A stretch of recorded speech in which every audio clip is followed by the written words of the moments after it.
Dreaming of a better sleep? Tossing and turning is not your destiny. And Ollie is here to help. Ollie invites you to sink into sweet, sweet slumber to improve your mental and physical health and overall wellness.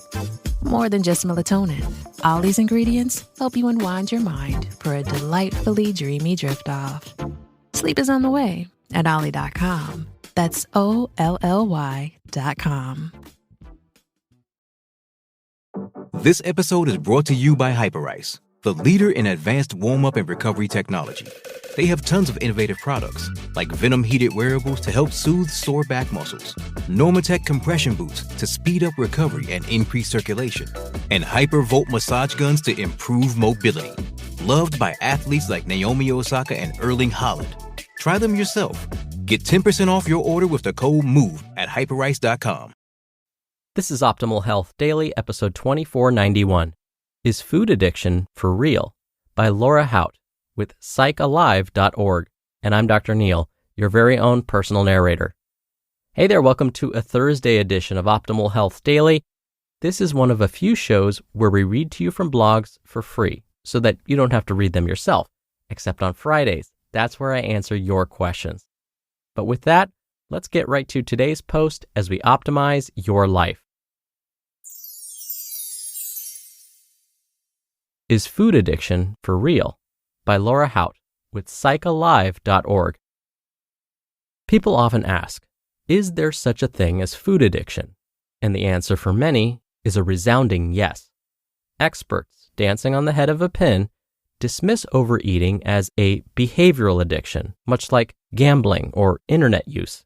Substance use disorders are somehow more legitimate, garnering recognition and resources like insurance coverage. Meanwhile, people fighting food addiction struggle to get treatment, that is, until they experience obesity. And make no mistake, obesity, in part, is the outcome of binge eating and food addiction. After decades of diets that don't work, the ultimate treatment consists of drugs for diabetes, high cholesterol, high blood pressure, arthritis, and, increasingly, bariatric surgery. I've encountered these head-of-a-pin arguments about food addiction in both clinical settings and family systems. For example, someone with an addiction to an illicit drug is taken more seriously. Yet, cookies and cakes and candies are everywhere. Those of us who have battled binge eating disorder know exactly how this goes. What's the matter with you? Why don't you just stop eating? Our distress is amplified by the disdain we feel from others and the temptation we constantly face. Sloths, slovenly, stupid, sickening. Our gluttony is proof of our moral turpitude. Ours is the visible addiction. We wear our shame on the outside. Is food addiction just another lazy excuse? For many of us, food is a substance just like alcohol or drugs. We crave it, we ingest it. We continue to use it despite persistent social or physical problems. We forego activities because we're ashamed of how we look, or maybe we're disabled and we continue to overeat, even when it exacerbates underlying psychological issues. Last but not least, we can't abstain from food. Every day, we must face our substance with caution and care. I'd argue that withdrawal criteria do apply when overcoming sugar cravings, and this begs a big unanswered question. Is it really harder to give up drugs or alcohol? We can live full sustainable lives without drinking or getting high. We can avoid going to the bar. Not so the dinner table. Dr. Mattei argues any activity can be addictive, from his compulsion for collecting classical music to his patient's addiction to heroin. Through Mattei's eyes, we see his patients as victims of traumatic childhoods, survivors whose unmet needs haunt them as adults. When their emotions become unbearable, they get high to free themselves, and, however temporarily, they soothe their hungry ghosts.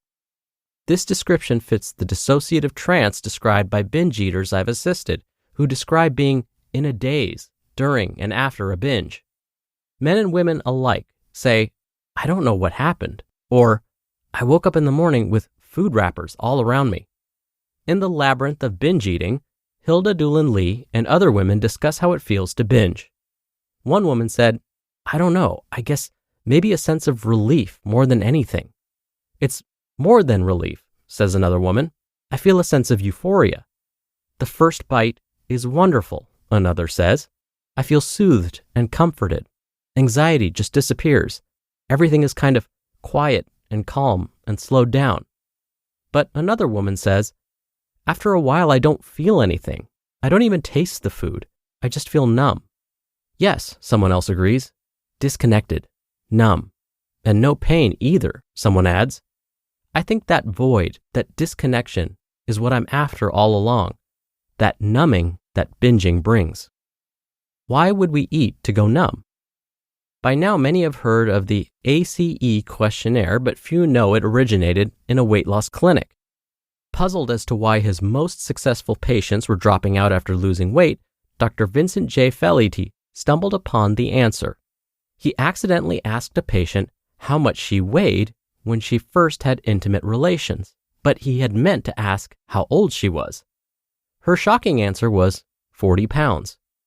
It was then that Dr. Felitti realized that overeating and obesity were often being used unconsciously as protective solutions to unrecognized problems dating back to childhood. Felitti embarked on a mega study at Kaiser Permanente in San Diego, analyzing the data of over 17,000 middle-class American adults. In his paper, The Origins of Addiction, Evidence from the Adverse Childhood Experiences Study, Felitti reported that, quote, 3 common categories of addiction are strongly related in a proportionate manner to several specific categories of adverse experiences during childhood. This, coupled with related information, suggests that the basic cause of addiction is predominantly experience-dependent during childhood and not substance-dependent. This challenge to the usual concept of the cause of addictions has significant implications for medical practice and for treatment programs. End quote. My own experience with binge eating supports Felitti's conclusions about the impact of childhood trauma. Between 2nd and 3rd grade, my parents moved to a bigger house, changing neighborhoods and schools. Their marriage, afflicted by substance abuse, mental illness, and domestic violence, reached a boiling point.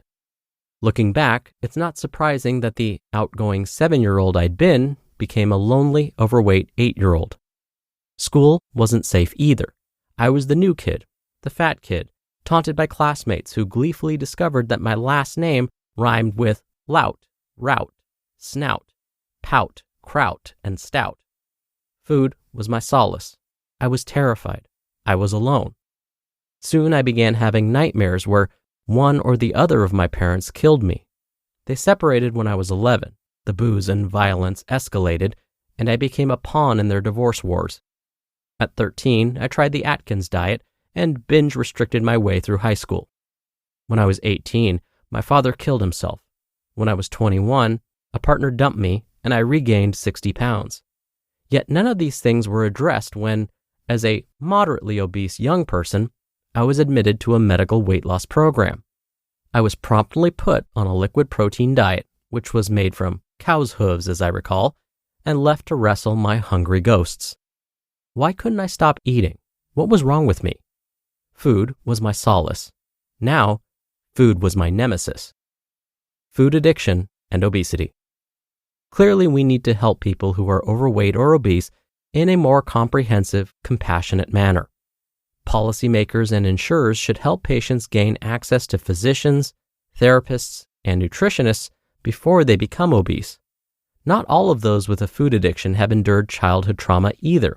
In the 1960s, I was an outlier. There weren't that many fat kids. Nowadays, says Maureen Black, PhD, quote, kids are getting walloped at every level with cues to eat too much and move too little. End quote. We live in an obesogenic environment filled with hyperpalatable foods and seductive screens. Our kids play virtually while munching mindlessly. One look at the CDC's obesity data should convince us all. Obesity-related illnesses are now the nation's #1 public health crisis. We're literally killing ourselves if we don't take food addiction seriously. You just listened to the post titled, Is Food Addiction for Real? By Laura Hout with PsychAlive.org, and I'll be right back with my commentary. Does Monday at the office feel like a storm? Not with Microsoft Copilot. That feeling when Copilot gets everyone up to speed instantly? It's sunny again. When Copilot simplifies complex data so your teams can act, that sun's shining on a beach. And when Copilot uncovers hidden insights, you're on that beach with your people, and you find buried treasure. That's Microsoft Copilot. Learn more at Microsoft.com/AI for all. Delicious meets nutritious in the snack that packs a real protein punch. Wonderful Pistachios. Each 1-ounce serving of Wonderful Pistachios has 6 grams of protein, giving you over 10% of your daily value and making Wonderful Pistachios one of the highest protein nuts. But perhaps more than that, I love all of the flavors they have.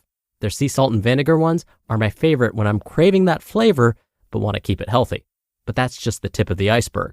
Wonderful Pistachios come in a variety of flavors, like chili roasted, honey roasted, smoky barbecue, and jalapeno lime, perfect for enjoying with family and friends or taking them with you on the go.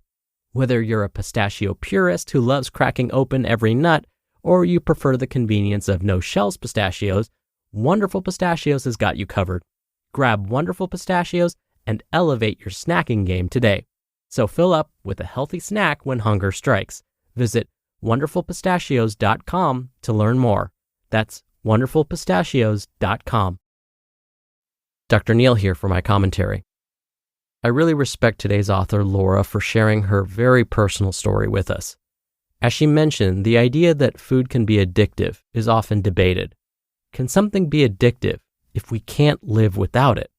As a dietitian that specializes in body weight management, I can tell you that in my experience, it seems that there are those that truly seem to have a food addiction. But like I talk about on this podcast, it's not always enough to make general claims based on our experiences alone. Instead, we need to look beyond that, like research studies or what health organizations have to say about the subject. The American Psychiatric Association published a practice guideline for helping those with eating disorders like binge eating. And for those with binge eating disorder, it's recommended that these individuals receive something called cognitive behavioral therapy, meaning their therapist helps them monitor their thoughts and behaviors, particularly thoughts that may trigger their binge eating behaviors. Then, the therapist can help the person modify those thoughts and behaviors, which may then lead to less frequent binge eating episodes. Sometimes medications like antidepressants can help those with eating disorders too. And this is true especially if the cognitive behavioral therapy they're receiving isn't helping. The most important thing, though, is to be honest with your healthcare provider if you believe that you or someone you know is experiencing an eating disorder. All right, that wraps up today's episode. Thank you so much for listening. Thank you for being a subscriber or follower of the show. I hope you have a great rest of your day, and I'll see you back here tomorrow for another Friday Q&A and where your optimal life awaits.